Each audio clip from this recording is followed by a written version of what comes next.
Good evening all student, all my channel 2%। तो सभी श्रोताओं को हमारा नमस्कार। और आज क्रिसमस दिवस के दिन पर सभी श्रोताओं को इस शुभ अवसर की घड़ी पर सभी को हार्दिक बधाई एवं अभिनंदन हो, क्योंकि आज के दिन 25 दिसंबर को जीसस क्राइस्ट ने संघर्ष करते हुए जहर का प्याला उन्होंने पिया था। और उन्होंने कहा, जब उनको राजा ने वहां का दंड दिया और उनको दंड में मृत्युदंड दिया गया, और कैसा कि एक कप जहर के साथ, तो जब उनको कोर्ट में ले आया गया तो इनके फॉलोवर्स, अनुयायी जितने से सब उनके पीछे पीछे आ गए। तो इसके बाद जब उनके हाथ में दिया जाने लगा तो पूरा कमरा जो है शोर से एकदम कराह से लोग, उनके फॉलोवर, अनुयायी जो उनके धर्म को मानने वाले थे, चिल्लाने लगे। तो उन्होंने कहा, ईश्वर ने ऐसा कहा है कि आत्मा को शांति के समय निकलना चाहिए। यदि आप लोग ऐसी कराह मचाएंगे तो आत्मा को शांति नहीं मिलेगी।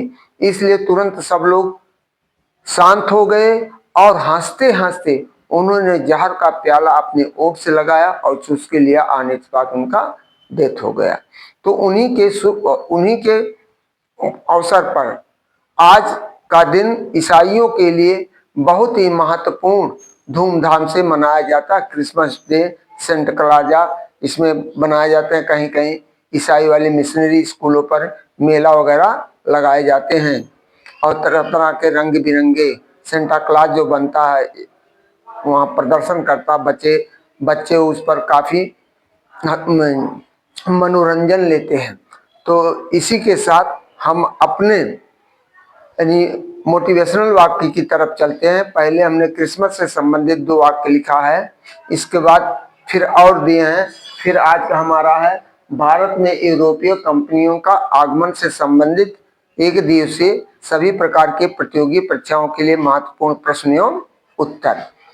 और हमारा सभी श्रोताओं से निवेदन है कि हमारे चैनल पर नए हैं तो चैनल को सब्सक्राइब करना, लाइक करना, फॉलो करना ना भूलें और वीडियो को अंत तक जरूर देखें। यही हमारे लिए सबसे बड़ी उपलब्धि होगी, जिससे हमारा मनोबल बढ़ता जाएगा। ऐसा ना हो कि हमको आप निराशा पैदा करें। तो हमारा आपसे यही विशेष निवेदन है। तो हमारा पहला मोटिवेशनल वाक्य है, once a bird asked bee, एक बार एक चिड़िया ने एक मधुमक्खी से पूछा, आफ्टर कंटिन्यूअस हार्ड वर्क, यानी लगातार कठिन परिश्रम करने के बाद, यू प्रिपेयर द हनी, तुम शहद तैयार करते हो, but a man steel the honey, लेकिन आदमी शहद को चुरा ले जाता है। Do not you feel sad, क्या तुम इसका दुख का अनुभव नहीं करते हो? देन द बी रिप्लाइड, तब मधुमक्खी ने उत्तर दिया, never, because a man can only steel माई हनी, मैं कभी नहीं इसके लिए चिंता करती हूँ, क्योंकि आदमी केवल मेरे यानी शहद को चुरा सकता है, not the art of making Honey, ना कि मेरे शहद बनाने की कला को चुरा सकता है। तो उसका मेरे लिए कोई प्रभाव नहीं है। दूसरा इस तरह है, क्रिसमस पे है, merry Christmas everyone, may our Christmas be filled with will love, peace, joy and laughter. अब मैरी क्रिसमस, खुशियों का त्योहार Christmas. Finding find the joy in togetherness, share love and happiness with people you care about, be kind, stay positive and have a blessed Christmas। और चौथा है हिंदी में, जिस देश के विद्यालय की छत बारिश से टपकती हो, जिस देश की विद्यालय की छत बारिश से टपकती हो और वहां के मंदिरों की छत सोने से जड़ी हो, तो वह देश कभी विकसित नहीं हो सकता है। जब हमारी शिक्षा प्रणाली कमजोर हो जाएगी तो वह देश विकसित नहीं होगा, क्योंकि स्किल ही हमें आगे बढ़ाने में सहयोग करता है। जब हमारे पास स्किल नहीं होगा, शिक्षा नहीं मिलेगा, तो हमारी स्किल नहीं बढ़ेगी। तो इस तरह पांचवा है, बरसों तक वन में घूम घूम बाधा बिहनों को चूम चूम, साधूप घाम पानी पत्थर पांडो आए कुछ और निखर, सौभाग्य सौभाग्य न सब दिन सोता है, देखो आगे क्या होता है। अंतिम है, 100 मीटर की खुदाई नहीं, 100 पीढ़ियों की खुदाई हो रही है। 100 मीटर की खुदाई नहीं, 100 पीढ़ियों की खुदाई हो रही है। अरावली हटी तो गर्मी बढ़ेगी, भूजल स्तर घटेगा और आने वाला कल सिर्फ चेतावनी बनकर रह जाएगी। तो ये गुरु वहां का जो है शिखर माउंट आबू है, जिसकी ऊंचाई 1722 मीटर है। तो हमारी वर्तमान सरकार इसको भी उद्योगपतियों के हाथों में बेच दी है और इस समय वहां का वन को समाप्त कर दिया जा रहा, अरावली पर्वत श्रृंखलाओं को तोड़ी जा रही है और वहां कारखाने फैक्ट्री उद्योग लगाने के उद्देश्य से किया जा रहा। जबकि जिस देश की प्राकृतिक धरोहर जी अब नष्ट हो जाएगी तो उस देश में भूचाल आ जाएगा, तापक्रम बढ़ेगा और वैसे देख रहे हैं मानसून की आने की कमी हो जाएगी। तो इसमें राजस्थान, मध्य प्रदेश, दिल्ली, गुजरात, तो और राजस्थान सबसे ज्यादा प्रभावशाली, ये राजस्थान, दिल्ली, मध्य प्रदेश, और उसका प्रभाव लगभग पूरे भारत में छा जाएगा।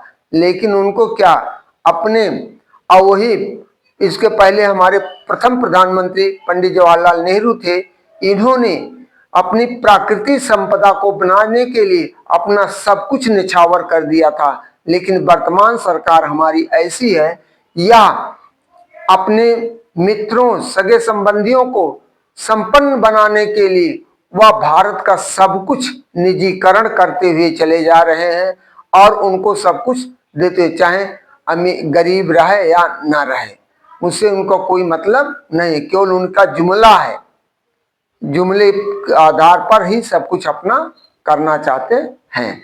तो डॉक्टर BR अम्बेडकर ने कहा था, जब संविधान चाहे किसी भी देश का घटिया या कितनों बढ़िया हो, लेकिन उसको चलाने वाले यदि सही है तो घटिया संविधान भी वहां के प्रजा के लिए काफी लाभकारी होगा। और वहां यदि संविधान कितनों बढ़िया है लेकिन उसके चलाने वाले शासक वो घटिया हो जाए तो वह बेकार, वो रद्दी टोकरी में जाएगा। जैसे आज 25 के दिन जिस छत्रपति शिवाजी को मनुवादियों ने उनको राज तिलक करने से रोक दिया था और उन्हीं को 25 दिसंबर 1900 समथिंग में डॉक्टर बी आर अम्बेडकर ने मनु स्मृति को जलाकर छत्रपति शिवाजी के अपमान का बदला लिया था। तो बताइए कि उन्होंने मनुवादी को कभी नहीं माना और केवल वो देश हित, प्रजा हित, आम जनता की भलाई के लिए उन्होंने अपना सब कुछ निछावर कर दिया। अब इसी के साथ हम चल रहे हैं कि यहाँ भारत में, जैसे यहाँ यदि हमारे देश में शायद वास्को डी गामा ना आया होता समुद्री रास्ते के द्वारा, तो हमारे देश में किसी भी देश का विदेशी शक्तियों का पदार्पण नहीं हो पाता। जब यहाँ आया समुद्री मार्ग से तो यहाँ वह देखा कि यहाँ भारत सोने की चिड़िया कही जाती थी और यहाँ खनिज संपदाओं और मसालों का अपार भंडार था। तो धीरे जब वो आया तो जाकर के प्रचार प्रसार हुआ, तो धीरे धीरे पुर्तगाली आए, डच आए, इसके बाद अंग्रेज आए, फिर उसके पहले हम मुगलों का शासन था, राजपूतों का शासन था, चंदेल वंश, तमाम ऐसे ऐसे वंश थे। तो उसी से संबंधित आज हम आपको कुछ प्रश्न लेकर आए हैं जो आपके फ्यूचर को यानी बनाने के लिए काफी उपयोगी होगा। तो भारत में यूरोपीय कंपनियों के आगमन संबंधित एक दिवसीय प्रतियोगी परीक्षाओं के लिए महत्वपूर्ण प्रश्न एवं उत्तर। पहला है, पुर्तगालियों का मुख्य व्यापारिक उद्देश्य क्या था? मसालों का व्यापार करना था, मसालों का व्यापार करना था। दूसरा, भारत में पुर्तगालियों की राजधानी कहाँ थी? गोवा में थी। तीसरा है, गोवा पर अधिकार किस पुर्तगाली गवर्नर ने किया था? अल्फ्रांसो अल्फांसो अल्फांसो डी अल्बुकर्क ने किया था। चौथा है, भारत में पुर्तगालियों का पतन किससे हुआ? अंग्रेजों से हुआ था। पांचवा है, पुर्तगालियों की समुद्री व्यापार नीति क्या कहलाती थी? कार्ताज प्रणाली कहलाती थी। छठवां है, पुर्तगालियों का प्रमुख धार्मिक उद्देश्य क्या था? ईसाई धर्म का प्रचार प्रसार करना था। सातवां, गोवा पर पुर्तगालियों ने कब अधिकार किया था? 1510 ईस्वी में किया था। आठवां है, डच ईस्ट इंडिया कंपनी की स्थापना कब हुई थी? 1602 ईस्वी में हुई थी। 1602 ईस्वी में हुई थी। नौवां है, डच भारत में किस देश से आए थे? नीदरलैंड हॉलैंड से आए थे, नीदरलैंड हॉलैंड से आए थे।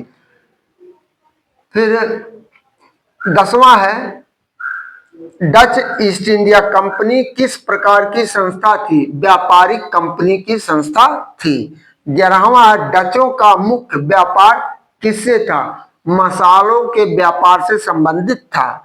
12वां है, डचों का प्रमुख व्यापारिक केंद्र कौन सा था? नागापट्टनम था। 13वां, भारत में डचों का प्रभाव किस तट पर अधिक था? कोरोमंडल तट पर अधिक था, कोरोमंडल तट पर अधिक था। 14वां, डच किस क्षेत्र में सबसे अधिक शक्तिशाली थे? समुद्री व्यापार पर ज्यादा शक्तिशाली थे, क्योंकि समुद्री मार्गों से ही अपना व्यापार करते थे। और 15वां है, भारत में डच किससे हार गए? अंग्रेजों से हार गए। 16वां है, भारत में डच शक्ति का पतन कब हुआ? 18वीं शताब्दी में हुआ, 18वीं शताब्दी में। 16वां है, भारत में डच शक्ति का पतन कब हुआ? 18वीं शताब्दी में। 17वां है, भारत में डचों का पहला कारखाना कहाँ था? मछलीपट्टनम 1605 ईस्वी में था। 18वां है, अंग्रेजी ईस्ट इंडिया कंपनी की स्थापना कब हुई थी? 1600 ईस्वी में हुई थी। 19वां, अंग्रेज भारत में कब आए थे? 1608 ईस्वी में। 19वां, अंग्रेज भारत में कब आए थे? हो गया। 20वां, अंग्रेजों का पहला कारखाना कहाँ स्थापित हुआ था? सूरत में हुआ था 1611 ईस्वी में, कोई 1611 कोई 1610। तो 21वां है, अंग्रेज भारत में किस कंपनी के माध्यम से आए थे? ईस्ट इंडिया कंपनी के माध्यम से आए थे। 22वां है, अंग्रेजों की राजनीतिक शक्ति का शुरुआत किस युद्ध से हुआ था? प्लासी का युद्ध 1757, जिसका नेतृत्व कौन किया था? लॉर्ड क्लाइव ने किया था, लॉर्ड क्लाइव ने किया था, रॉबर्ट क्लाइव। अब 22वां है, अंग्रेजों की राजनीतिक शक्ति का शुरुआत किस युद्ध से हुआ था? प्लासी का युद्ध 1757 ईस्वी में हुआ था, 1757 ईस्वी में हुआ था।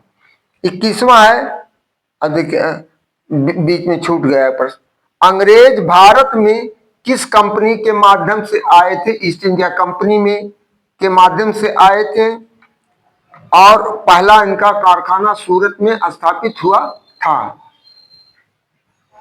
और 23वां है, प्लासी के युद्ध में अंग्रेजों का नेतृत्व किसने किया था? रॉबर्ट क्लाइव ने किया था। 24वां है, अंग्रेजों को सर्वप्रथम किस प्रांत की दीवानी मिली थी? बंगाल की मिली थी। 25वां है, 1858 के बाद भारत का शासन किसके हाथ में गया? ब्रिटिश क्राउन के हाथ में गया। 26वां, भारत में कंपनी शासन अंत कब हुआ था? 1874 में अंत हुआ था। 27वां है, फ्रेंच ईस्ट इंडिया कंपनी की स्थापना कब हुई थी? 1664 ईस्वी में। 28वां है, फ्रांसीसी भारत में किस देश से आए थे? फ्रांस देश से आए थे। 29वां, भारत में फ्रांसीसी की राजधानी कहाँ थी? पांडिचेरी में थी। 30वां, बंगाल में फ्रांसीसी का प्रमुख केंद्र कौन सा था? चंद्रनगर था। 31वां, भारत में फ्रांसीसी का प्रसिद्ध गवर्नर कौन था? डुप्ले था। कौन था? डुप्ले था। 32वां अंतिम है, अंग्रेज फ्रांसीसी संघर्ष किस नाम से प्रसिद्ध थे? कर्नाटक का युद्ध। कर्नाटक के युद्ध के नाम से प्रसिद्ध था। तो इस तरह आज का टॉपिक हमारा यहीं पर समाप्त होता है और सभी श्रोताओं को पुनः आज क्रिसमस दिवस के शुभ अवसर पर सबको बधाई देते हुए सबके उज्जवल भविष्य की कामना करते हुए आप लोगों से निवेदन करते हैं कि हमारे चैनल को ज्यादा से ज्यादा सब्सक्राइब करें, लाइक करें और कमेंट करें, जिससे हमारा भी उत्साह वर्धित हो। इन्हीं शब्दों के साथ आपको उज्जवल भविष्य की कामना करते हुए अपनी वाणी को विराम देते हैं। थैंक यू, धन्यवाद, गुड नाइट।